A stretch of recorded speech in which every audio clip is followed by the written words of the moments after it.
I'm Kylectron, and I'm going to be reviewing Mark Rosewater's Strixhaven Teasers that he put out on his Tumblr, his blogatog.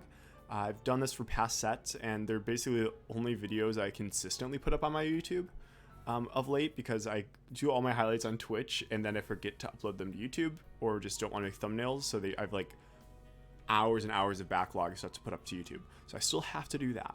But for this, I'm recording with intent to put on YouTube, so So to kind of explain what's going to be going on, Mark Rosewater, head of vision design for Magic the Gathering, as he does for most sets, released some teaser hints for what will be coming up in the next Magic the Gathering expansion, Strixhaven. The preview season for Strixhaven officially starts in about 5 days as of this recording. I'm recording this on March 20th. So far, we've only seen 5 cards from the set, and we have some information. And so what I'll be doing is I'll be reading each of the little teaser hints and explaining some general thoughts and say what I hope, oh, this could apply to this really cool thing. I hope they do this. And then also giving kind of like my more tempered, realistic prediction. So Strixhaven, for those of you who haven't seen any of the stuff, by the way, spoiler warning for the public information. If there are leaks, I have not seen them. That's why I didn't do Kaldheim, because I knew there were some leaks for Kaldheim, and so I basically didn't do one of these videos for that. But Strixhaven, so far, it's been kept under wraps from my knowledge, and I also don't actively go and try to seek out leaks. Anyway, Strixhaven School of Mages. So we've got an academy or multiple colleges here that study different types of magic, and there's 5 different main colleges. And they also have different specialties. And our friends Rowan and Will Kenrith are going to be there, apparently, because they're in this key art here. So this is Rowan. She's got spark magic. She's a red mage. And then Will has frost ice magic and is a blue mage and is a bicon. Bicon being bisexual icon. And we don't know exactly how timeline stuff works, where this falls in between other events in Magic's lore and story and stuff like that. I'll touch upon that where it is relevant in my theorizing later. But yes, there's the 5 colleges. Each of them are based around a pair of 2 colors mixed together. So it's playing a lot in the trope space of magical school for wizards, warlocks, witches, etc. Not any specific school, mind you. So it's playing in the same trope space as, for example, popular franchises like Wizard 101, Sabrina the Teenage Witch, Scooby-Doo Ghoul School, The White Tower from the Wheel of Time series, circa the book 1990, and of course the extended universe of the fanfiction My Immortal. And I'm excited for this set. I was worried until I had more information about it, because the most widely known wizard school in popular media has issues, specifically with the people running it. And while Wizard of the Coast is, doesn't have a stellar record, I know that there's some people who worked in this set that I'm really, really excited. They do a lot of good work, and also to speak, to address the issue at hand, J.K. Rowling is transphobic, and they had actual trans people working on this set. So that's kind of the baseline difference. The one other thing, as I briefly mentioned about Strixhaven before we get into the actual hints and teasers proper, is that this is a 2-color set focused on the 5 different enemy colored pairings of colors. So red and white, blue and red, white and black, green and black, and green and blue. These are the 5 different enemy colored pairings. And each college, Lorehold, Prismari, Silverquill, Witherbloom, and Quandrix, respectively, are based around that 2-color pairing in a way that is not exactly the same as we see for their Ravnican Guild counterparts. That's something that's touched upon later. So again, I'll be reading the different clues and stuff. In my previous videos, I just brought out my giant spreadsheet. Why did it just click by itself? Oh no. Okay. In the previous times I've done this, I just pulled up my spreadsheet and went over it and went through different tabs I had open, but I actually kind of did a little bit more prep this time. But there's also 118 slides, so we're gonna make our way through. But that's because again, I'm going to read each teaser, say what I think it could mean potentially and what it probably actually means.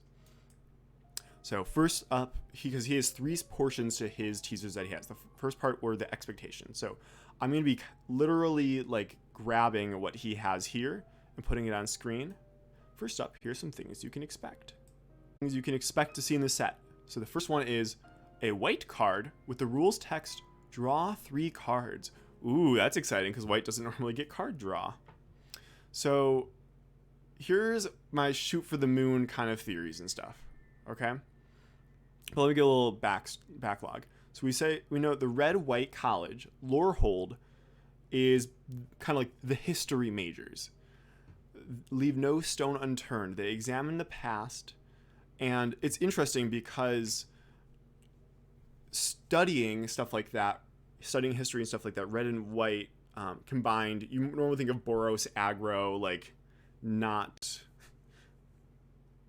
sitting down and reflecting, right? White card draw works thematically for the general everyone needing to do their own studies, right? Every college is going to have its own way of doing things. And so I was curious like how they would make red and white work in this way of thinking about history and leaving no stone unturned. So one thought I had is, well, where has white had card draw before? Besides the more recent thing of like everyone draws a card. Was in Shadows over Innistrad block with the clues. So in Investigate.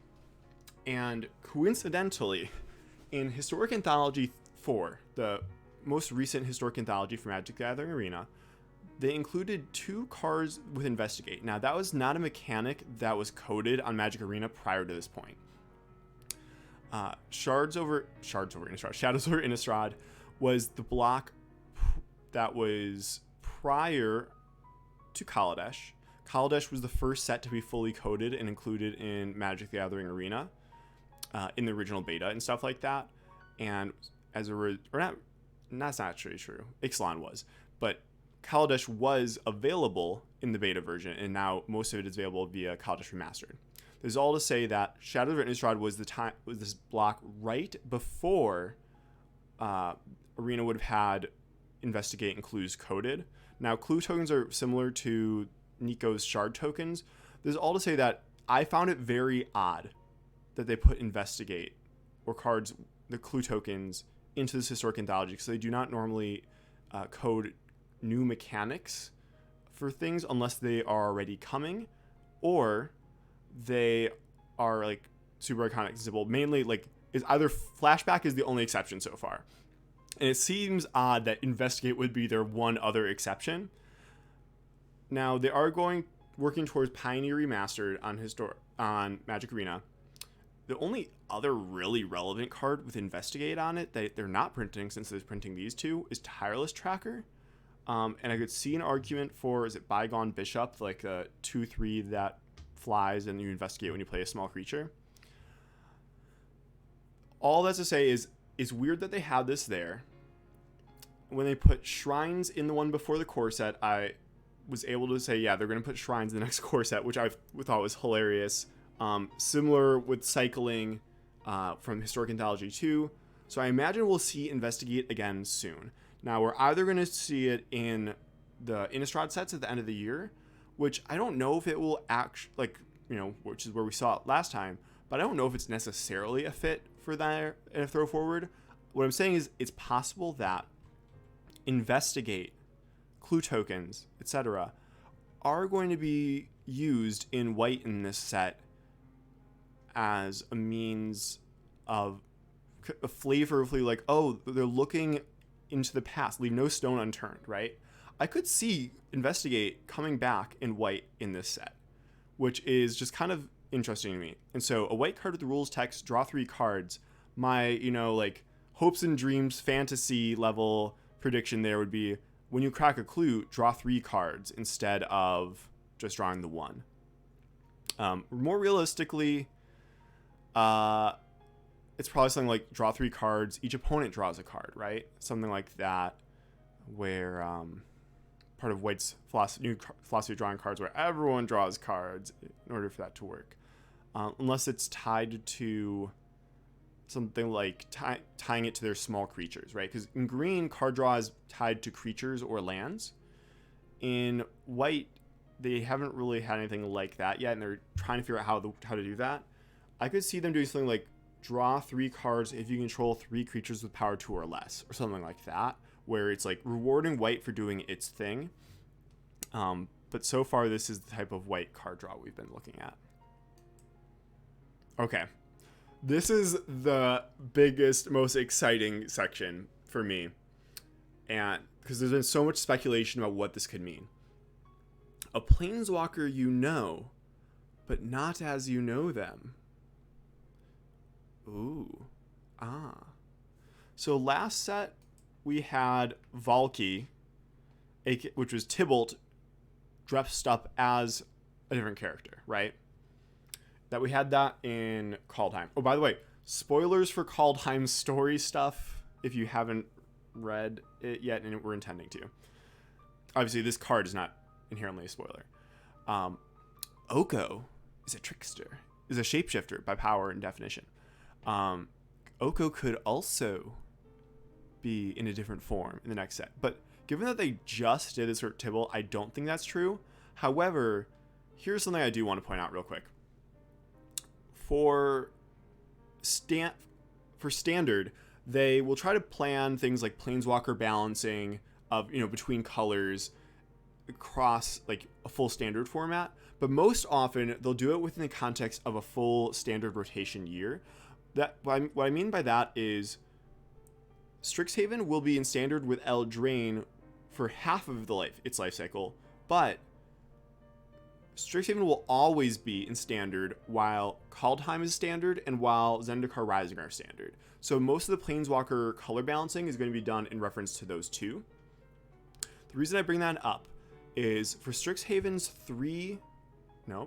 5 colleges that are the enemy colors, we already have Planeswalkers in standard for many of those combinations. For white-black, we got Kaya last set. For red-blue, we do not have one yet, but Will and Rowan Kenrith are in the set. We'll get to that. So that they're going to represent red-blue. For green-black, we have the Nissa from Zendikar Rising, or if you wanted, you could maybe count Tyvar as well. For red-white, we have Nahiri from Zendikar Rising, meaning the only color pair unaccounted for in standard for Planeswalkers of the enemy colors would be green-blue. So there is a chance it's something Oko related, but I don't think it's Oko related, not just because Oko is too sexy and too powerful for standard, but because Oko was the antagonist of the Kenriths in Eldraine block. And I don't think they're going to run that back right now. I don't think they're going to run that same thing back immediately. That just doesn't seem right to me. I think that while he will be a recurring antagonist for them, or they want revenge on him or whatever, I don't think they're going to resolve it that quickly. And I don't think he's going to be in this set. So basically, green-blue is something I am looking at for Planeswalker in this set, but I don't think it's going to be Oko.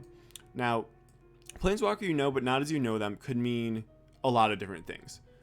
Something I wanted to talk about in reference to the Kenriths, though, is Magic Timeline. So Throne of Eldraine, in terms of like the story and the timing of when that takes place right at, it's a story of how the Kenrith's spark ignites. Okay? The reason I bring that up is our introduction to Will and Rowan Kenrith as an audience was Battle Bond. Battle Bond, the expansion where they were partner commanders, and it was, who had a giant theme that took place on this other plane, and we don't know if any other Planeswalkers have really been to that plane. Its name is escaping me right now. Valor's Reach? Or is that just the name of the stadium? I don't know. But basically, in our audience eyes, we saw Battlebond come out, and then we learned of how Will and Rowan sparked. So we don't know when Battlebond took place relative to other Magic sets, or if that's meant to say that Throne of Eldraine took place in the past-ish. We were first, as an audience, introduced to Ajani Goldmane in Lorwyn. Now, Planeswalkers were not actively in that story in Lorwyn, but when the next block came out and for Shards of Alarum, we got Ajani Vengeant, it was showing Ajani as his spark ignited previously. And so I don't know if that was the case with the Kenris. Again, the reason I'm bringing that up is the Kenris are in the set, and so I don't know about the timeline of Strixhaven relative to other events like War of the Spark. So I believe it would be too confusing for the audience for this not to be taking place like currently in our like post War of the Spark era stuff. But I just wanted to kind of throw out there, like, there's a chance this is set in the past. I don't think it is, but I just wanted to throw that out there, in which case it could have different implications for a Planeswalker you know, but not as you know them. For example, we could see a character we know who is a Planeswalker in their unsparked form if they're native to here, or something like that. The other big part, again, this section is going to be the longest one because this one's the most interesting, right? So Kasmina, she was in, skipping ahead, War of the Spark. This is her. And in the War of the Spark art book, we've got some information about her that we didn't get during that story. Oh yeah, no, we're getting out the conspiracy board. You ready? So Kasmina is the leader of an ancient secret order of planeswalkers, a shadowy cabal with mysterious aims. Her larger goals are unknown, but her recent obsession is recruitment. Her preferred method is to identify what she calls embers, mages who possess a planeswalker spark that has not yet ignited. She helps them discover their potential, even if it means causing a little trauma to force the spark to ignite, then indoctrinates them into the way of her order. It is clear that Kasmina is preparing for a looming conflict, which she believes will make the battle against Nicol Bolas seem like a trivial squabble over petty stakes. Despite her best efforts, though, her activities are beginning to draw the attention of other planeswalkers, and it seems that some kind of confrontation with the Gatewatch, planeswalkers who believe in putting their magical abilities to good use, is inevitable. Okay. So once Strixhaven's School of Mages was announced,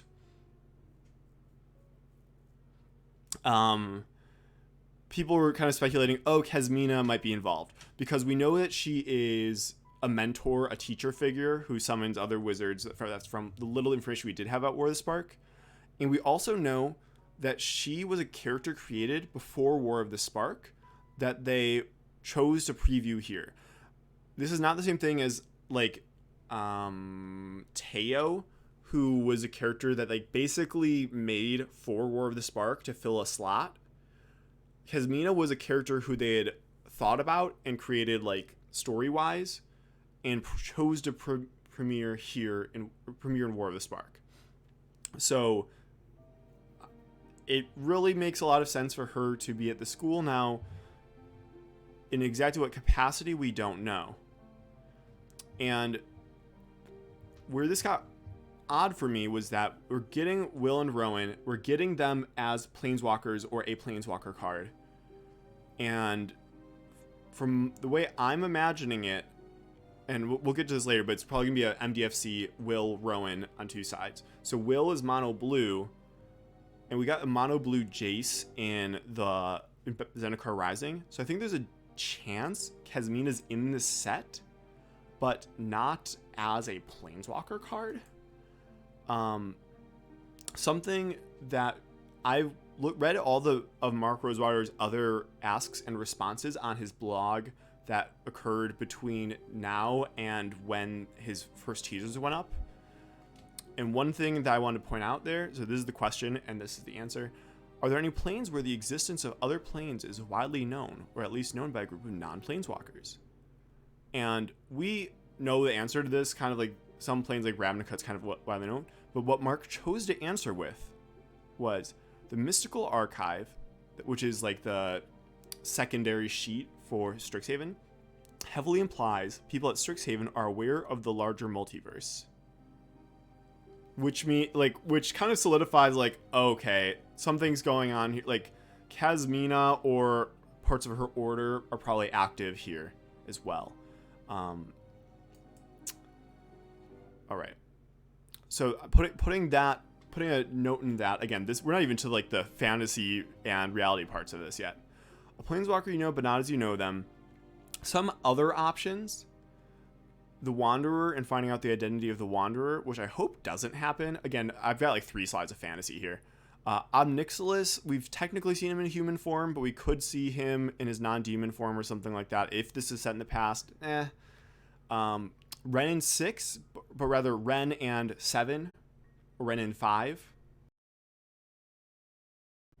Strixhaven is the name of the school, like the collection of colleges. We have a name for this plane, and it's not one that we've seen on any other cards in the past.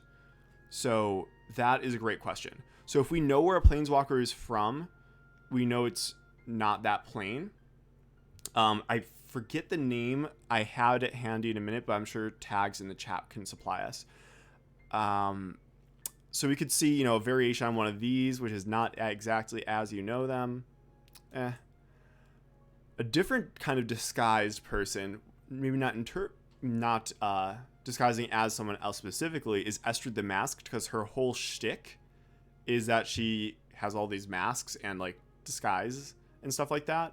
This is a commander product only commander. We don't know much, if anything, about her. So something with her could be possible. That could be green-blue. Just something to put out there. Here's a different option. A planeswalker character who's not showing up in a planeswalker capacity. The plane is called Arcavios. Thank you. In Invasion block, we got Urza pretending to be the Blind Seer. In Time Spiral block, we got some planeswalkers who either had not yet sparked or lost their sparks due to Mending the Rifts or whatever. We have not yet seen a planeswalker character show up as a legendary creature in a set other than Tybalt as Valky in the last set.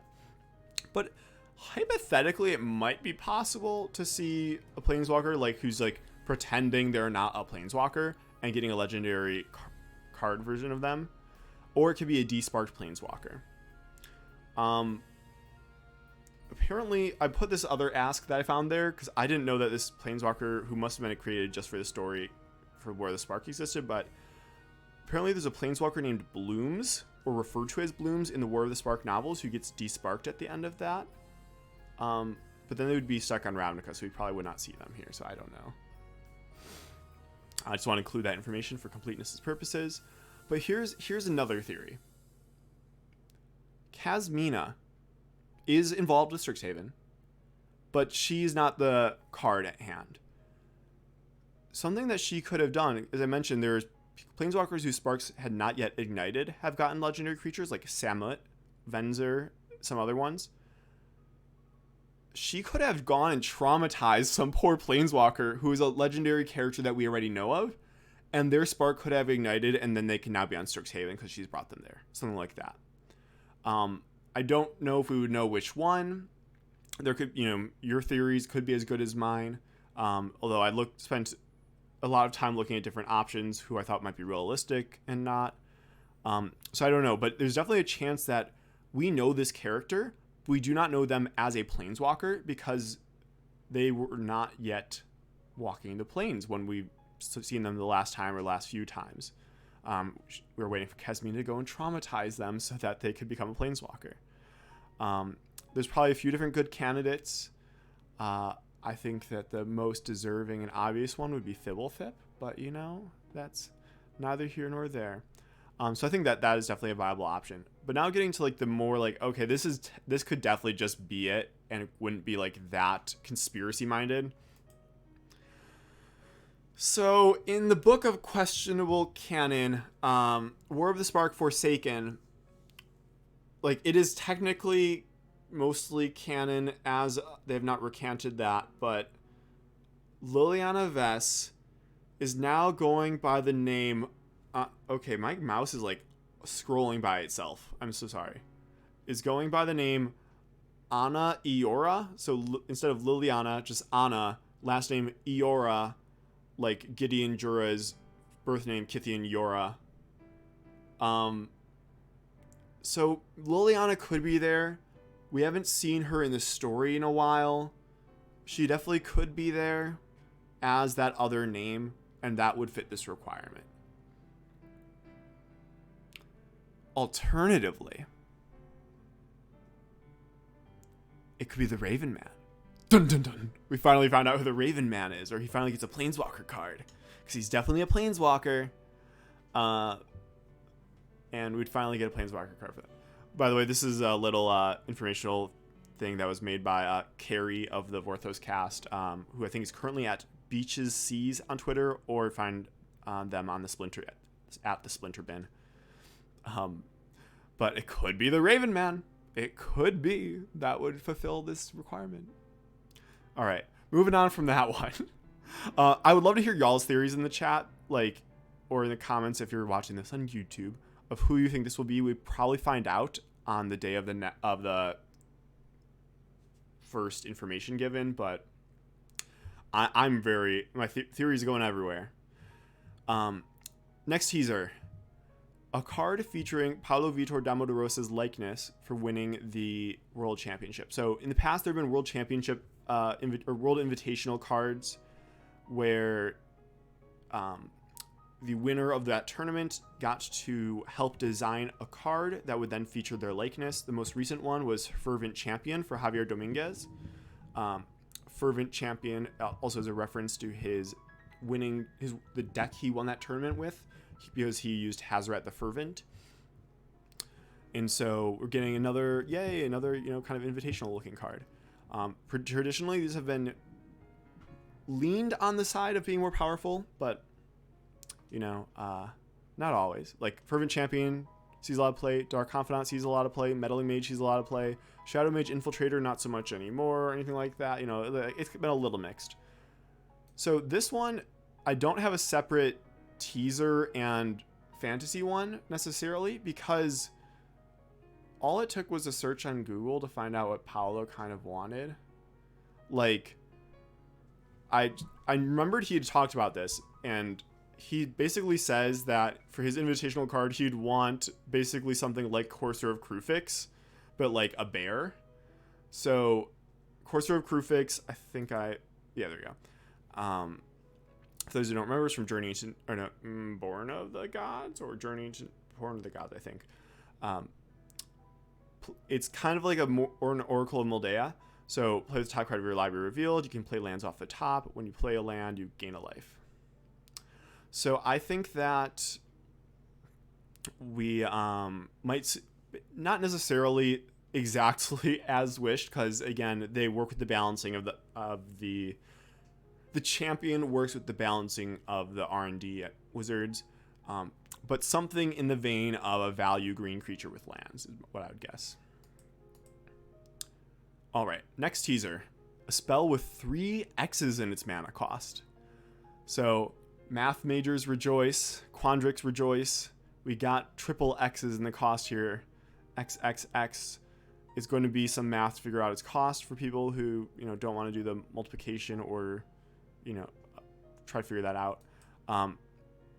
So what I would love to see, because I'm messy and I love the math of all of it, would be a version of Gelatinous Genesis, which is right now XX and a green, make XX green ooze creature tokens. So basically you get however many oozes of that size for the value put into X. So if you put 2 into X here, you'd get 2 oozes for 5 mana.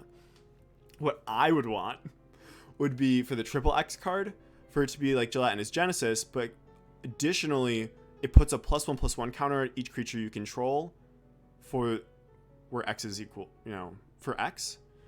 So if you, for example, paid 7 mana, in that case, you'd get 2 2/2s, but you'd also put 2 +1/+1 counters on each creature you control. So you'd end up with 2 4/4s and counters on your other creatures. It'd be just like a silly kind of mythic thing, but I think it'd be fun. In reality, X gonna give it to ya. Really, it's probably just gonna be a card with a very powerful X effect. Like, it does not, like, this one is most silly and feels like the best fit for Quandrix, but it could just be legitimately anything else. It's kind of hard to predict there. All right, next one is also very interesting. Introduction of a new evergreen keyword. So in Magic development parlance, evergreen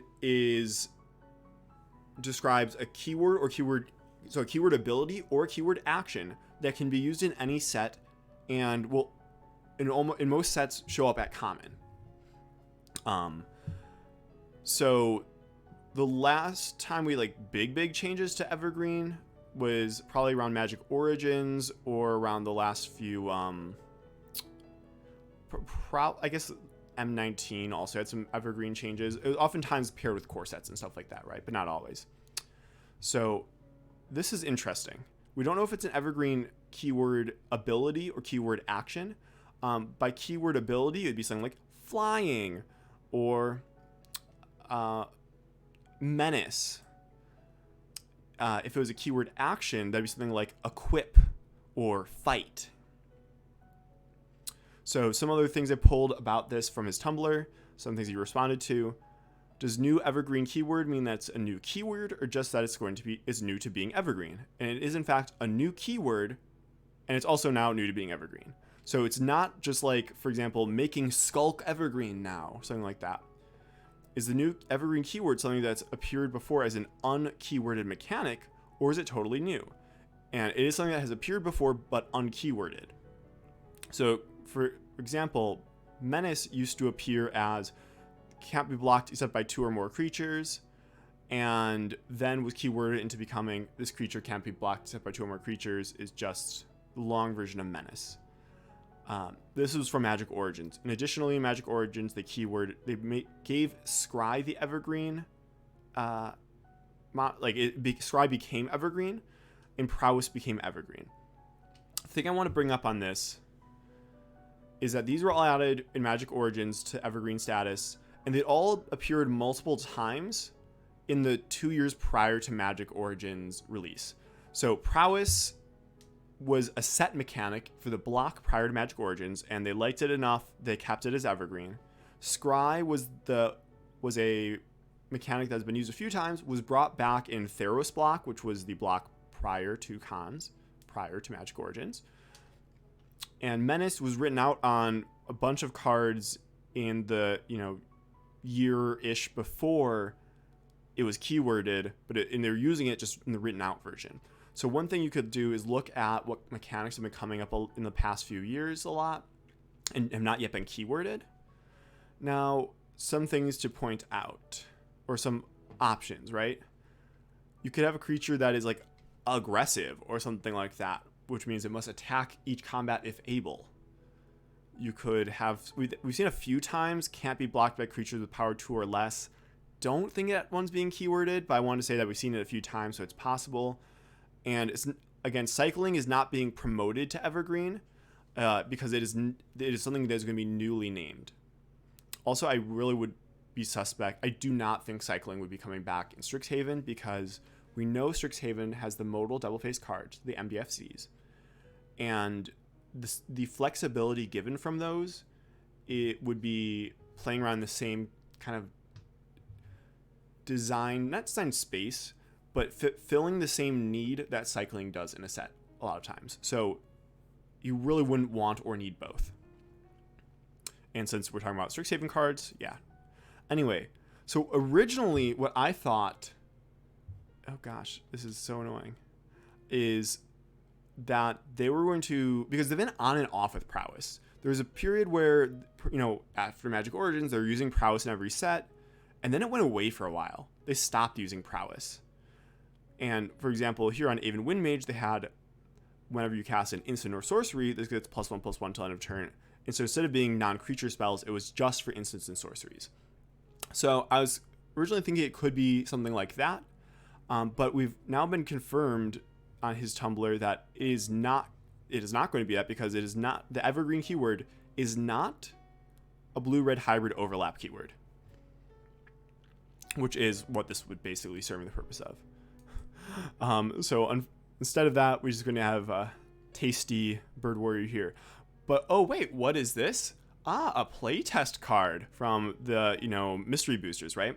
So we've seen quite a few mystery booster related cards get printed into real sets. Like the one that turns something into enchantment showed up in Theros Beyond Death. And we've had some other, I can't remember what the other things that were previewed there, like ability counters and stuff like that. Yeah, prowess is currently deciduous. Gotcha. So deciduous being used in some sets, but not all. This one has the ability tasty, which obviously is not what they would call it if they were going to use this, which again, I'm not saying they would be. This creature can be attacked directly. If it is attacked, it can't block creatures that didn't attack it. So basically letting your opponents provoke it, directly attack it, as though this had taunt from Hearthstone or something like that, as a downside mechanic, which I think is interesting. I think they could do something like that. I don't know if it would show up here or if they will end up doing this, but it's not something completely out of the question. Something else Mark Rosewater mentioned in one of the questions about the keyword on his blog is that the actual evergreen keyword that they were going to be using does not necessarily match what R&D had been calling that action or ability in the years prior to its keywording. I don't know if I mentioned that on one of these, but I wanted to say that. So for example, like when this creature hits an opponent, you draw a card. That is usually called Saboteur or Curiosity or something like that. If that were to be keyworded, which it's not really applicable here, it might be called something different from what they use the slang for. So moving to what I think could be possible, but maybe not the most realistic, is keywording the keyword action of an equipment entering and automatically attaching to something, which you see on a lot of the equipment in Battle for Zendikar. You see in modified forms in other equipment from the past few years. In general, I think that I have a sneaky suspicion it's not actually a creature keyword that is evergreen, so it's not something like Reach or Menace or something like that that's getting given a new keyword. I think it's going to be more likely to be something that's on a non-creature permanent or a keyword action, like equip or something like that, or transform. I think my best guess is that it's going to be the punch or bite one-sided fight effect, because we're seeing more and more of this where target creature you control deals damage equal to its power to target creature you don't control, as opposed to a regular fight. Fight was only keyworded into a keyword action as of Innistrad. Prior to that, they would write out the entire text. And so fight is now a keyword action. I think there's a chance that they'll end up making a keyword action out of the one-sided fight. I don't know what they will call it, but I think that there's definitely a chance that, we might see that get put into a keyword action. And that's what I think is representative of what is the most realistic there. But it could be could be whatever. All right, a different, more exciting one. A red sorcery that you can have as many copies of in your deck as you want.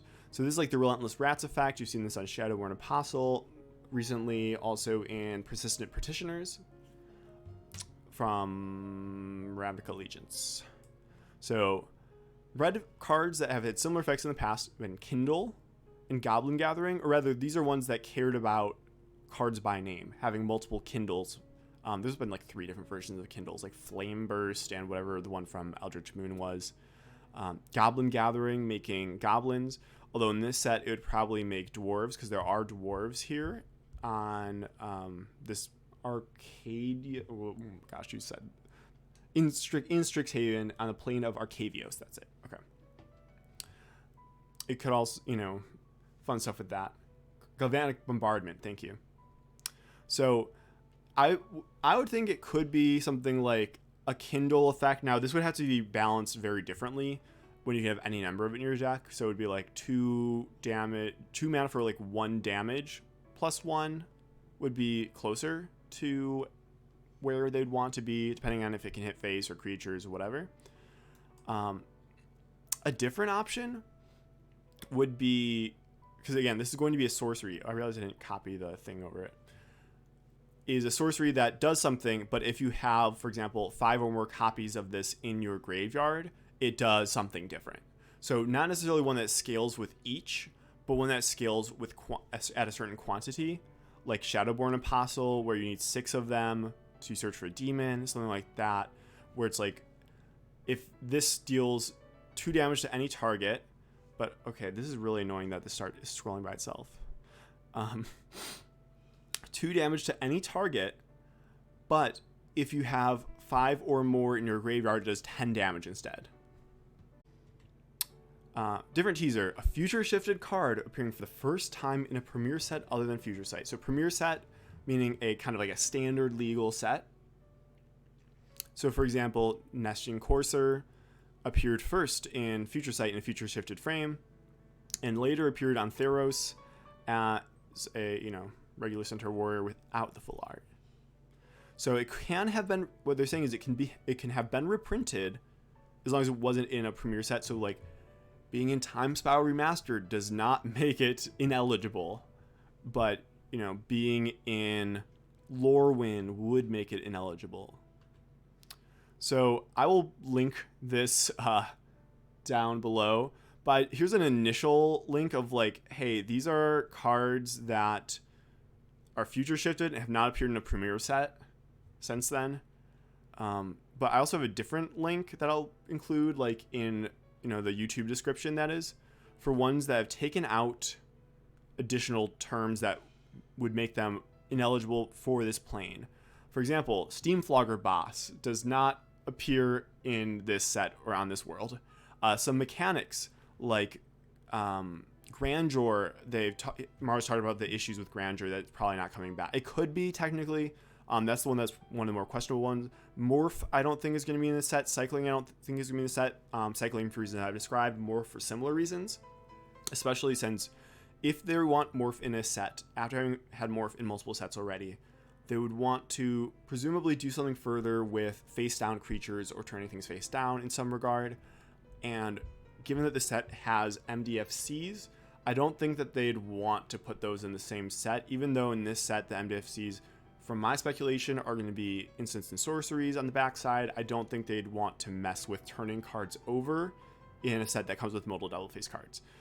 Some mechanics that like aren't used anymore, like Shroud, cards like Bridge from Below, which are just not going to be reprinted here. They could, but it is banned in Modern. And ones that reference specific planes, like Muraganda Petroglyphs, takes Muraganda. So to compare here, I took out all the Rebels also. Gold Meadows Lookout, again, this is a Lorwyn specific card. So there's fewer options. If you want this version, that will also be included. So here are the cards that are applicable there. There are some that I realized after putting the pictures in, might not be applicable. So there's 31 cards that I would say are even possible options. So, oh my God, sorry. Daybreak Coronet, Imperial Mask, Lucent Limited, Patrician Scorn, Set's Tiger. Set, obviously, it belongs to a certain person, but Set has not been mentioned in any previous cards. If they were mentioned in lore outside of the cards, I do not know it. That is my bad, but Scryfall found no results for Set. Arcanum Wings, Blind Phantasm, Bonded Fetch, Logic Knot, Nyx, Second Wind, Shapeshifter's MaRo, Spellweaver Volute, Spin into Myth, Death Rattle, Massive Ghouls, Snake Cult Initiation, Tombstalker, Witch's Mist, Yixla Jailer, Emblem of the Warmind, Floatston Embrace, Ghostfire, which is specifically themed with stuff related to Ugin, but, possibly could be here, whatever. Grinning Ignis, Storm Entity, Thunderblade Charge, Imperiosaur, Spellwild Oof, Sporoloth Ancient, Tarmogoyf, Thornwield Archer, and kind of ruled out Darksteel Garrison, given that Darksteel refers specifically to the type of indestructible metal found on Mirrodin. So those are kind of the options. Now, here's a thing. We know that Witherbloom, the green-black college, is associated with death. They are the Goth biomagers. So is it conceivable that they could bring back Delve in this set? Yes. Will they? I don't think so, and I'll get into the exact reasons why not. In Pros and Cons Part 2, Mark Rosewater's article published September 22nd, 2014, they discussed different Delve cards that they wanted to maybe bring back from Future Sight when they were initially printing, putting Delve into a set proper. And Murderous Cut is in that set. It costs 1 less than Death Rattle. It can hit any type of creature. Death Rattle is a card that destroys target non-green creature. Can't be regenerated. And so hypothetically, Death Rattle, where it's like the non-green restriction, makes a lot of sense in the Green-Black Guild. Or I said guild, college, right? So it could be there. Given Mark's answer about how there's a little aesthetics overlap, but not mechanical overlap between Golgari and Witherbloom, I think that Delve would be too mechanically similar to what the Golgari Guild of Ravnica wants to do. And because of his response here, I don't think that Delve is being brought back for Witherbloom here. So Death Rattle, possible. I don't think it's likely. Other ones. So, okay, here's the thing. Did I include in this next? Okay. Hear me out. Tarmogoyf, possible. Witherbloom said it is, the bio majors say get your hands dirty. That's their little type line. But bio majors care about biodiversity. Tarmogoyf is all about that kind of like Delirium, like having a variety of types in your graveyard. I could see Witherbloom caring about diversity of types in play or in graveyard or something like that. And Tarmogoyf in a standard... Oh, no, we got Fabled Passage. I was going to say in a standard format. So we're gonna have one fetch. Tribal's not going to be applicable. I think it might still be too... It would probably still be too much. But I think it is possible that if they test it, it might not be the worst possible card in standard. But also, that didn't stop Oko. That didn't stop all these other green-blue cards getting printed. So, do with that what you will. Spin into Myth, I could see them reprinting, but not including Fate Seal written out, or rather writing out Fate Seal, because Fate Seal is too unfun as a mechanic to be an actual set mechanic. And so I don't think they would use the term Fate Seal 2. I could see them doing Spin into Myth, put a creature on top of its owner's library, then look at the top 2 cards, etc., etc. Especially given that thematically it would work pretty well with the red-blue college, which are like, the theater kids and stuff like that, where like they're telling these myth stories and stuff like that, and they're all elementally bound and stuff like that. I could see this like showing up as like a flavorful edition with this written out. It's possible. Again, a little closer to reality, there's some of these various creatures who could show up depending on what creature types are on this plane. Elementals and Summer Guard are going to be here, so Storm Entity or Grenade Ignis. Both of them could definitely be possible. This Storm Entity specifically has flavor text that I've cut off inexplicably about knowledge and stuff like that, and it being formed from the spirits of people dying who want to keep studying or something like that. Spellwild Oof, I think, would be a really cool fit for this plane if they have Oafs, but like I don't know if they do. Bonded Fetch, if they have Homunculi, could definitely work, because it's also about like helping people study, etc., etc. We didn't see anything that I would confirm as a homunculus in any of the art we've seen so far. Also, I don't know what qualifies as an oaf. Oaf. That's a big oof. There is a creature that I couldn't tell what creature type it was. I couldn't tell if it was like an elf or something. It could be an oaf, but I don't know. A very simple card that actually could make a lot of sense here, because there's probably going to be, noble people and people that are uptight and want things to be kept neat and orderly at this college. Patrician Scorn. It'd also be an interesting sideboard card, given the number of enchantments in standard or something. I don't know. Just an option. Kind of like unassuming, but I think that this has a decent chance, depending on what the themings are of the different things in the set. All right. An MDFC with the same card type on both sides that hasn't been printed before. So he clarified what this meant. So for example, Alrund and Haka are both creatures on the front on both sides, because this is the back side of that. So it's gonna be a card that has the same type on the front and the back, and it's not a version they've done. So it's not a creature on both sides, because in when it's not a creature and it's not a land. I mean, it's kind of gotta be Will and Rowan Kenrith as planeswalkers, right? Like, their shtick is that their spark is connected, so you can't really have one without the other. We have seen an individualized planeswalker card for Rowan from the planeswalker deck, and for the Battlebond, like they had partners, so they were connected still there. They appeared on the same type line in Eldraine. Here, it's probably going to be you can play one or the other. It's kind of what makes the most sense. Like, I would even put that, so go so far as to say that's the reality part of it, but just to clarify what my thoughts are for the modal double face cards for the set, in Zendikar Rising, the backsides of every card was a land. For Kaldheim, the front side was always a god, the backside was a non-land permanent. No instants and sorceries have been on the backsides of any of these yet. And I think that the backsides of all the cards other than the Kenriths in this set will be instants or sorceries. It can be something like a creature and then like kind of like, oh, their signature spell or something they might cast. Or even something like Shrapnel Blast where it's like, hey, it's an artifact, or oh no, you knock this thing over and it, blows up. Something like that. I don't know. Different cool options. All right, next teaser. A card sharing something never shared before. Sharing is caring. So I think I interpreted this in a way that made sense. Not that my predictions are close to right, but I think there's two ways you could read this, and I'll talk about both. A card sharing something never shared before. Sharing your library with your opponent or something like that. Like, oh, you and your opponent draw from the same library. Something like that. Be silly, but possible. By that interpretation, more likely would be having you share a graveyard. So cards that affect your graveyard or your opponent's graveyard can affect both. So like return target creature from your graveyard to play could affect your opponent's graveyard or vice versa. If you like share rules on that would be wonky. Exile is already kind of shared. So you can, again, so far we looked at sharing zones. I don't know how sharing life total would work. Sharing mana in your mana pool.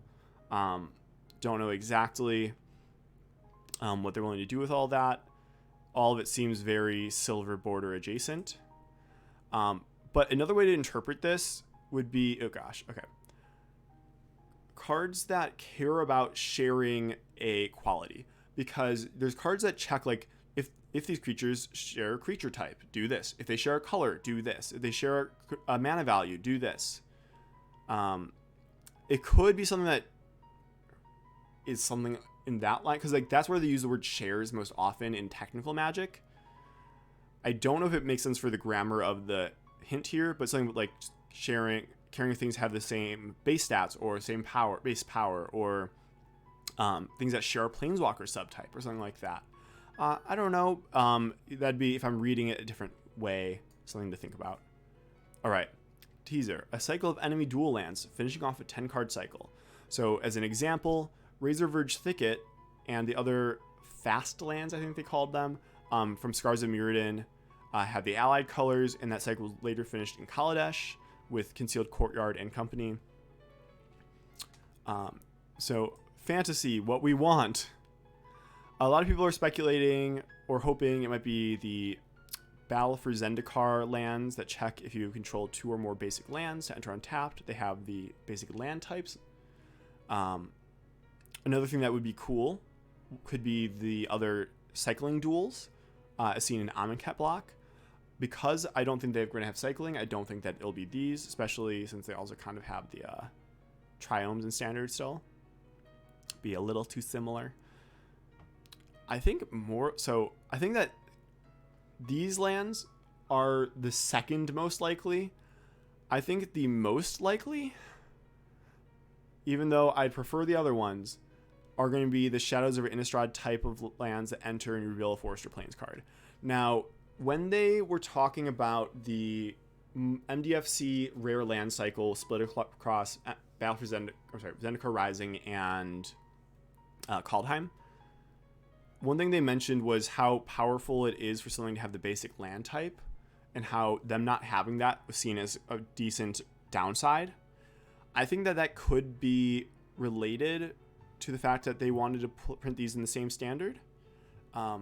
these will be in standard with the Kaldheim Snow duels for their entire time in standard. So you can play dual lands that you can reveal to this, because this Kaldheim Snow dual lands have the basic land types. The Triomes will also be in standard with these. So I think it's possible that we're going to get the other colors for these lands. From like a design standpoint, I think it makes more sense. Especially since, I mean, I don't know. I'm not sure. Just putting out there that in the realm of disappointing dual land cycles that they might finish, they could do the Odyssey filter lands. So be glad it's not that until it is that, in which case, hey, you know, we get what we get. Is that all the... Okay. So that's all of it for the expectations portion. Now, the next part is rules text snippets. So these are quotes taken from cards that will appear in the set without context. First one, search your library and graveyard for up to 4 creature cards. Oh my gosh. Search your library and graveyard for up to 4 creature cards with different names. So that's kind of similar text to what you'd see on Gifts Ungiven. Search your library for up to 4 cards with different names. Emergent Ultimatum. Search your library for up to 3 monocolored cards with different names, etc. is a more recent card we've seen. But searching your library and your graveyard, so that's the difference from Gifts Ungiven, for just creatures. So here's the Shoot for the Moon. Oh, what they might do. A Gifts Ungiven, where you put 2 of them into play and 2 into the graveyard. Obviously, it'd be much more expensive. Some sort of green or green-black card, given that it would also serve as a possible reanimation spell. If you're getting them out of the graveyard, that is an option as well. So basically, putting them directly into play would be like the super powerful version. Realistically, it will be looking for the creatures, putting 2 into your hand and 2 into the graveyard. By the way, we've seen, besides Gifts Ungiven and Gifts Given, the holiday card version, we've had Realms Uncharted. So we could have this one follow along that naming convention of something unsomethinged. Realms Uncharted was for lands. Gerard's Orders I'm put on screen because it also finds a creatures from your deck, puts 1 in hand, 1 in your graveyard. So kind of playing around in that space. Okay, piece of text. Otherwise, put a study counter on it. We've got a lot of nerds here on in Strixhaven because it's a school. Okay, so one general thought of what I would love to see would be really cool. If study counters were either part of a set mechanic or a cycle where each college had their own way of gaining study counters and its own payoff for study counters. For example, in the green-blue one, study counters can then be turned into card draw or +1/+1 counters or something like that. But in the black and white one, they might use study counters to gain life or drain life. And the way that you acquire study counters might be different depending on, you know, the theater kids don't study the same way that the math majors study. I think that would be kind of cool. More likely, it might just be kind of like a one-off counter like we see with the page counters on Mazemind Tome. One thing you could think about is like basically studying is drawing studying, you think about like gaining knowledge, which is oftentimes tied to drawing cards. And so something I thought about is kind of like maybe like something like the inspired mechanic, where it's like you may choose to untap this creature, otherwise put a study counter on it. When it does become untapped, draw cards. Kind of like there's like is it Cosima? There's a god in Kaldheim who did something in that kind of too similar to what I'm describing there. But like I'm saying, I think it might be a one-off thing, or study counters are most often, I would predict, associated with card draw just based on the fact that it's studying. But like I said, on this world, it might be different because there's so many different realms of study. Oh god, okay. Oh, why did you... Oh, it's just on my screen that it shows that it's on here. Okay, interesting. So y'all don't even know what I'm freaking out about, because on my screen it went back to a different slide, but on your screen it actually shows the correct slide, which is teaser. Whenever a permanent entering the battlefield causes a triggered ability to trigger, something, something, something, something. Which can either be something along the lines of Panharmonicon, getting extra triggers or something, I don't know, or doing something hate bear related to it. So, fantasy, the mean version, where you're like stealing their triggered abilities or punishing them for the triggered abilities or something like that. So being mean to your opponent or doubling your own stuff, getting additional stuff off your own stuff, copying your opponent's stuff. Either way, you could also be like changing the target of your opponent's stuff depending on what color combinations or, you know, where this is in the color pie. Like white, black, you're going to be doing the stuff where it's more like, hey, if you do this, you know, bad things happen, or maybe we steal it, would be the kind of black or blue version. Although red can also copy and change targets and in some ways fizzle, those kind of things. And, you know, green, blue would love to do more copying and multiplying of effects. So, like, again, it's kind of vague. There's a lot of things it could be. But wait, there's more of that strange oil. It's probably nothing. I'm going to just go out of order a little bit. Whenever an opponent activates an ability that isn't a mana ability, there's a different teaser. So this is specifically about opponents activating abilities so we got something about triggering abilities, something about activating abilities. This one's about opponents activating abilities. So again, emphasis on opponent. Here in the fantasy realm, I would put copying and doing things where you're getting your own version of the opponent's stuff purely, but in the more realistic version of this one, you're going to be doing something bad to your opponent when they activate the mana ability. So the reason I bring these up in conjunction is because they're both caring about triggering abilities or activating abilities, but also because exactly how they interact will depend on who the player is doing the thing. So any permanent entering the battlefield causes a triggered ability to trigger. This is you or your opponent, is what it's saying here in the teaser. And for the activated ability one, it's only about opponent. I would think that there's a possibility that one or both of these, I don't like this. One or both of these could be tied to a Phyrexian Praetor. So both the old versions of the Praetors, and from what we've seen for Vorinclex, the new versions will follow this convention, have a thing where they're like, you get more of this and your opponent gets less of this, or you get this good thing which is mirrored by this punishing effect on your opponent. It's possible that one or both of these could be on a Phyrexian Praetor. I don't actually think that there's going to be a Phyrexian Praetor here on Strixhaven. But I think that there's a distinct chance. But like, here's the thing. In the story, Vorinclex, again, spoilers, gets the sap god elixir thing and hauls ass back to New Phyrexia, presumably beamed up by Tezzeret in the planner portal, whatever. And we'll have just done that. If Strixhaven's supposed to take place like concurrently with Kaldheim or just after in the timeline, I don't think that they would have had enough time to further their plans enough, unless they literally sent out like multiple of the Praetors all at once to go fetching different stuff, which, I mean, very efficient, but part of me doesn't think that we're going to see another Phyrexian in this set, but we could. And if so, I think that one of these is going to be involved with it. I don't know which one that would be. It might depend on which of these abilities you believe would be linked to it. Presumably the second one, or rather the opponent-based one, would be written out explicitly, since the first line would say, like, whenever a opponent enters the battlefield, like, you control it or something like that. Like, you control that ability and could choose new targets or choose to counter it, something like that. Could work in this context, but it doesn't fit the symmetrical molding.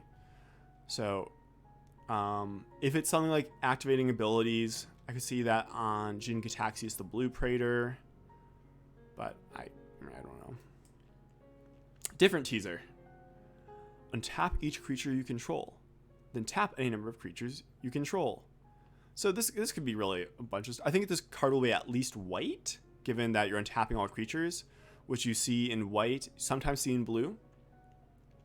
And the payoff could be something like Burn at the Stake dealing damage, Could be something like gaining life. It could be like making your opponent discard cards if it's a white-black card.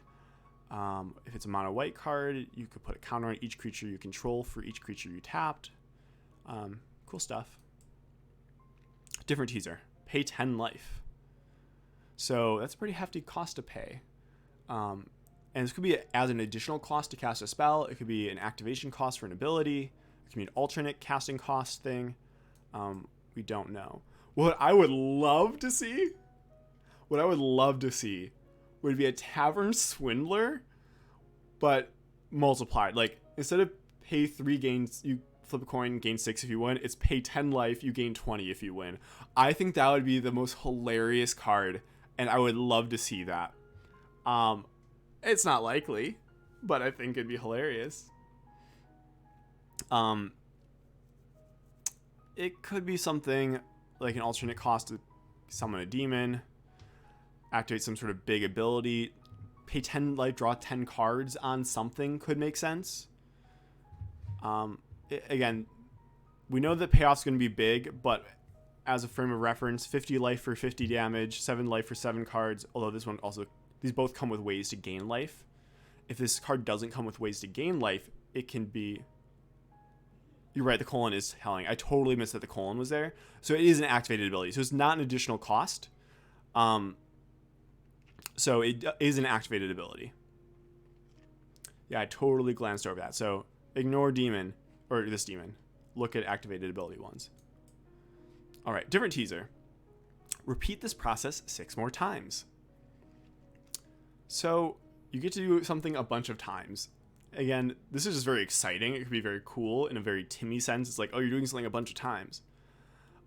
You know that this is going to be involved with the Quandrix people. Like, you know it's going to be the mathy people that do something like this. I think that something that's interesting, though, is, like, flavorfully, how they might have the different colleges, like, emotionally play out differently. Like how the Silver Quill people, which are all, you know, like the English majors, all about the power of their words, might have these sort of convoluted cards, maybe, or ways that come off as convolute, or like, not superfluous, but like, there's a word I'm digging for, and I'm not Silver Quill enough to pull it out of my butt. Not pedantic, but like overly...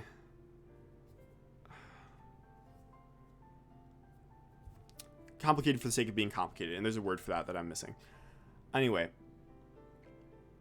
the growth parts of math, I think, will be shown there a lot. So one thing you could see is like put a +1/+1 counter on target creature, repeat this process like 6 more times, something like that. Or it could be something where you're given options, or your opponent is given options to do something. We've already seen the commands, so it's not going to be something that's exactly like the commands, I don't think. But it could be something like gain life or draw a card. Repeat this process 6 more times. Something like that. Again, it's mostly just exciting. It's not, I don't know what we can predict exactly what it would be, but it's cool. I don't think that the 6 in and of itself, meaning that you're doing the thing 7 times, inherently has any hints. But if it is something like draw a card, repeat this process, it gives you the option of drawing a card. And you can repeat the process up to 6 more times. Drawing 7 is a thematic thing in Magic, because, you know, starting hand is 7. Nothing else I can really think of from that being a hint. All right. The phrase pests, bats, insects, snakes, and spiders is on a card. So creepy crawlies unite. Not vermin, at least from what they've written here, being mice and rats. Something that I forgot about is that pest is an actual creature type that already exists. It's made by Nuisance Engine, and it is on exactly one creature, which is Signal Pest. So my first thought was like, oh, are they batching something? Like batching like rats and mice and squirrels or something like that? But nope, I don't think so. Unless they're also in this and just left off. But I think it's probably just going to be these creepy crawlies that you would expect to see running around wizard school or something. One thing in the Silver Quill command art, there are little thingies at the feet of this person, and one's on this one's shoulder. I don't know if they're like imps, Shadow Nightmare things. Or they could also qualify as pests possibly, because if they're including pests here, I mean, obviously it fits in with this general grouping, but I kind of want them to put a pest in the set if that is going to be the case, like to remind us, hey, this creature type exists and it exists for a reason. This also could be a very odd shadow homunculus, which I don't think these would qualify as a homunculus. But if you were of the opinion that homunculus are on this plane and look different for different colleges, especially if you want bonded fetch to exist in this plane, the future sight card. But here's what I want. I want a broom, because witches, wizards, warlocks, magical school people ride around on broomsticks, right? We see that in media. But also, brooms are traditionally used to not just like clean up your place so you don't attract pests, bats, insects, snakes, and spiders, but also to like whack down spider webs and like whack at bats that are flying around you. Like, I want a broom that gives a creature flying, but also can be used to attack and give protection from pests, bats, insects, snakes, and spiders. That's what I want. We did get the Sorcerer's Broom from, Disney's Fantasia in Eldraine, but we can also get a different kind of anthropomorphic broom that also has that protection line there. Also, maybe now that there's the whole Magic the Gathering realms expanded universes beyond whatever, they can finally print the Magic cards that were part of the promotion for Disney's live action version of The Sorcerer's Apprentice that Magic was co-advertising with. So if we get those could work in on this set. I'm just saying that those could be involved, and then we can really get our other Magic broom stuff going. But that's in the fantasy section. Okay, but for Witherbloom being described as, quote, goth biomagers, these are the types of animals goth biomagers would like. So we're going to see a lot of these types of things around Witherbloom in the background and, just in general around castles and stuff. But I think it's, something like Swarmyard, something that cares about them, is also an option, since, hey, they love these things. As opposed to the broom, which is just meant for whacking and crushing them. Okay. Each mode must target a different player. This is what I was talking about with like how Silver Quill, they're going to be like read the fine print type people. So I see a few different outcomes that you could have for a card that has this text on it.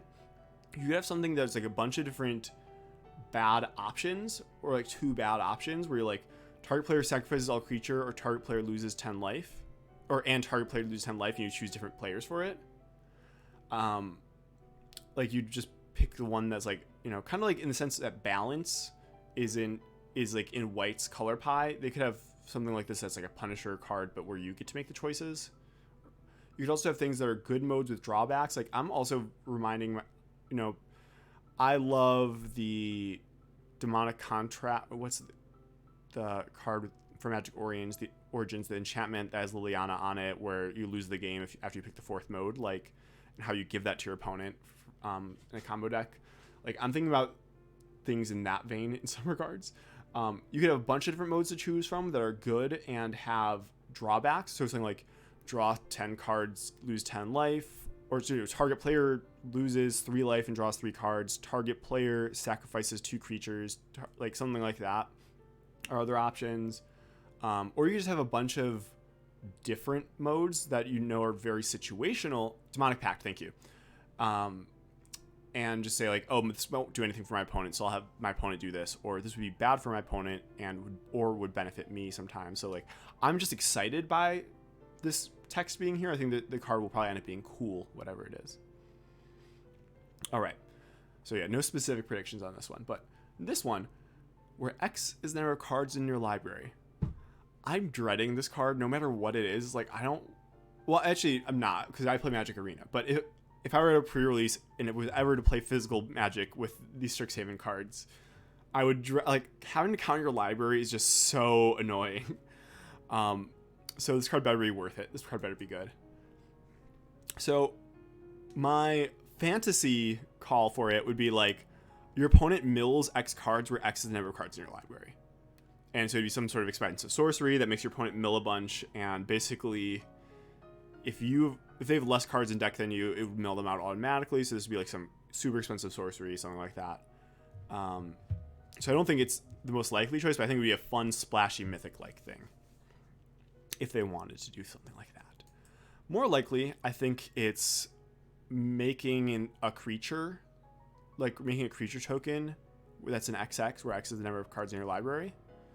Kind of like the animate library card, except for this from the unset, like constantly will be changing its power and toughness. Like making it an XX token makes it so you don't have to constantly be recalculating. And also just makes more sense. So it'd be like a super expensive card still, because you're making a big giant. Not super. That doesn't need to be that expensive, but because you're making just a big creature. Also, in the art we saw, we did see someone flying around on a book with little book birds coming out after it. So I'm like, okay, I think that could be some of the flavoring of what is happening with it, even if it's not specifically what's going on. All right. The third part of the teasers that MaRo gave were a bunch of different creature type lines in the set. So one thing to point out real quick that wasn't mentioned in the teaser is that there is this bear mage of some kind in Witherbloom on the pack, so that's pretty cool. So a few different anthropomorphic animals in the different schools. Here we've got some sort of Aven. So first we got a turtle druid. So it could just be something like this, where it's, you know, the anthropomorphic turtle or whatever. It could also be that I forgot the name already. Archaeos, whatever, is the unknown plane from which Arkelos and Quain are from, the tortoise and the hare. I think that'd be kind of funny. He is a shaman. I never know how to pronounce that. And not a druid. So it does not necessarily have to just be him or whatever, but I think that'd be kind of funny, especially since magicians pull rabbits out of hats, and so if there are also anthropomorphic hares on this plane, that'd be cool. But most likely it's just a random creature, because this is not a legendary one. It could just be that if they look very similar to this, we might want to keep our eyes out. A bird warlock, so evil birds like Twitter. And the warlock from Scooby-Doo and the Witch's Ghost, my favorite movie. So this furthers the legitimacy of the theory that the Raven Man is going to be here. But what I really want to talk about, though, is that my initial theory for Strixhaven, before we got the 5 college, I think we knew maybe about the 5 colleges, but we didn't know them by name or by color allegiance. I thought that there are going to be 5 schools, one for each color, and each color, or like centered in each color, because each color there's our own primary magic casting class on their type lines now. Clerics for white, wizards for blue, warlocks for black, shamans for red, and druids for green. I thought that was initially what was going to happen. So regardless, the bird warlock is probably going to be in black, but like obviously this is not what's happening now, but just something to keep your eye out for.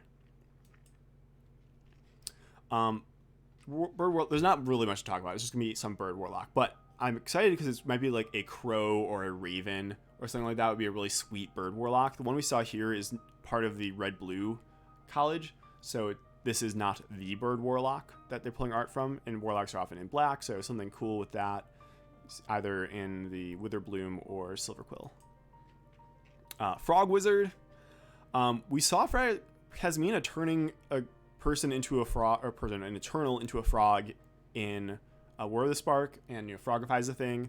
So we could definitely see someone who is a wizard trying to continue doing their studies after having been turned into a frog by Kasmina, or by their own means, something a la Insectile Aberration, Delver of Secrets, where they're like experimenting on themselves and turn themselves into a frog in accident.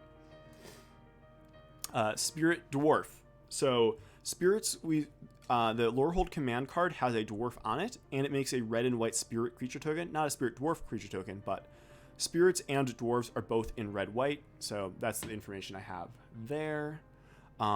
Because they're so in touch with the past, the Lorehold College is like spirits are going to come through for Lorehold because they're like literally talking to the past. Also of note, also a bird here, also an Aven for Lorehold.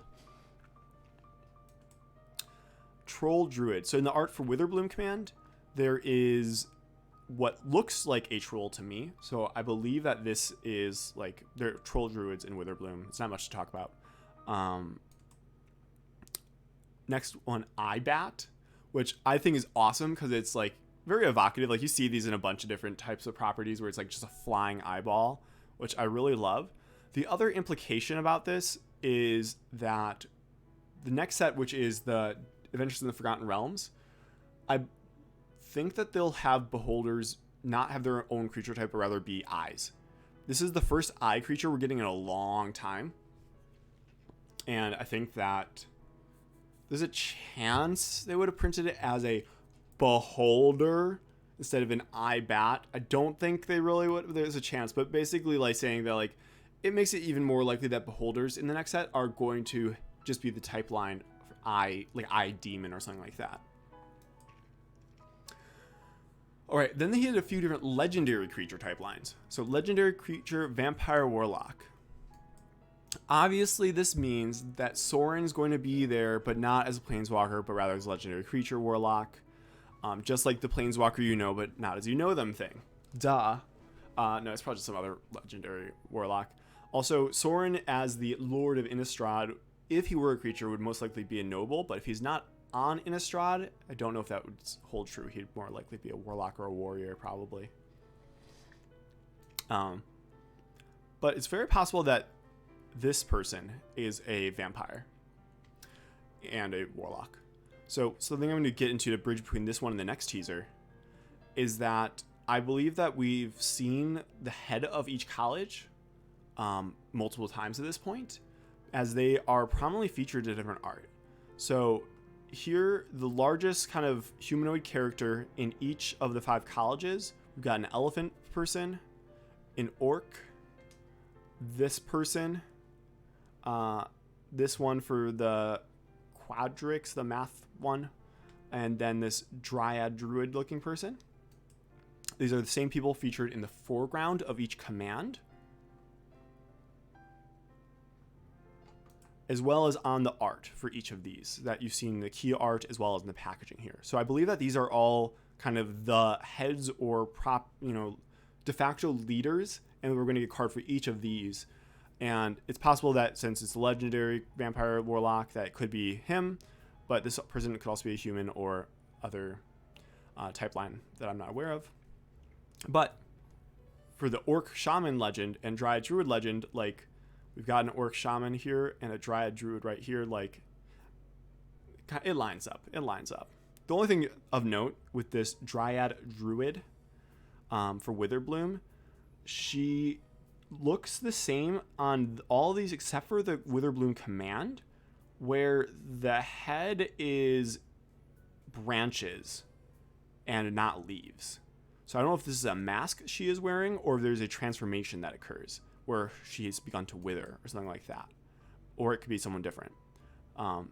Just so something of note that the art for the command is also seemingly a dryad druid person, but does not look the same as this kind of, fresh-faced young dryad druid. Legendary artifact creature construct. So the only artifact creature construct we have is Traxos, Scourge of Krug. By the way, at this point of me making my presentation, Scryfall stopped loading for me, so I had to turn to Gatherer. So if things are not 100% at this point, that is why I had to relearn how to use Gatherer. So here are some kinds of constructs we've seen before. Cogwork Librarian and Lore Seeker from Conspiracy, as well as the Street Sweeper from Return to Ravnica. So they could play into a space of Robotic Librarian or some, cleaning involved thing. Again, with the brooms, maybe this creature has protection from those things. It's got the brooms. So that would be really cool. I think that would be cool and evocative. I don't think that that's what they're doing, though. For Lorehold, in the art, we see that there's like a hand coming out of their floating palace-looking area, and these different giant statues, which aren't really golems. They would look more like constructs because they're statues. And you can see in the background here, it's like lingering, not just in the background of the command card, but almost like it seems like it's part of the action. I don't know if this is its hand reaching out, or if this is part of the architecture, or both. So I believe like there's a chance that the elephant is like the day-to-day person who goes around and represents this college, but it also could be a case where like, oh, this giant statue is the leader, and this like whole college campus is a living, breathing thing, not necessarily breathing, but living thing, that is this legendary construct. I think that would be really cool and make a lot of sense. So those are all of the specific teasers. So some closing thoughts. Like I mentioned, I read through all of the questions and comments from MaRo's blog between now and when he released these teasers. One thing I noticed was people asking questions about how standard release is going to change. We'll get information about that in a bit, but there will only be 4 standard sets, or a standard year cycle is still going to be 4 premiere sets. So when Innistrad comes out at the end of the year, we're just gonna like bump the schedule, but that's not fully revealed yet. But I want to just address it. Overall, I'm pretty excited. Like I said, there's lots of cool different things potentially coming here. I like the cheery vibe of all of it. Kind of like how Kaladesh was very optimistic, and I mean, I'm very biased as I work in education, but I think this is all very neat. For more information about this, the official stream is going to be at 9 a.m. Pacific time on March 25th. So double check, time zones and stuff like that. I think it should be March 25th for most everyone, but might not. March 25th for most everyone, but not quite everyone. So look at time zones on their official Twitch and YouTube channel for Magic. Because I will be at work at that time, I will not be streaming my live reaction. I had streamed my live reaction for the Pokemon thing in the morning. That's why I just want to say that. But I will be streaming that evening, since that is a Thursday for my time zone. So for that day at 9 a.m. when the official stream is, I will be streaming at 6 p.m. and I'll be reviewing, what they've talked about, going over any of the spoilers they revealed, updating my, theories and stuff like that based on what we've seen there. So if you stuck around in the live thing, thank you. If you're on YouTube, drop some comments and questions, like your predictions or things you're like, that doesn't make sense. And you know what? You're probably right. Either way, I'm excited and I hope you all are too. So thank you so much.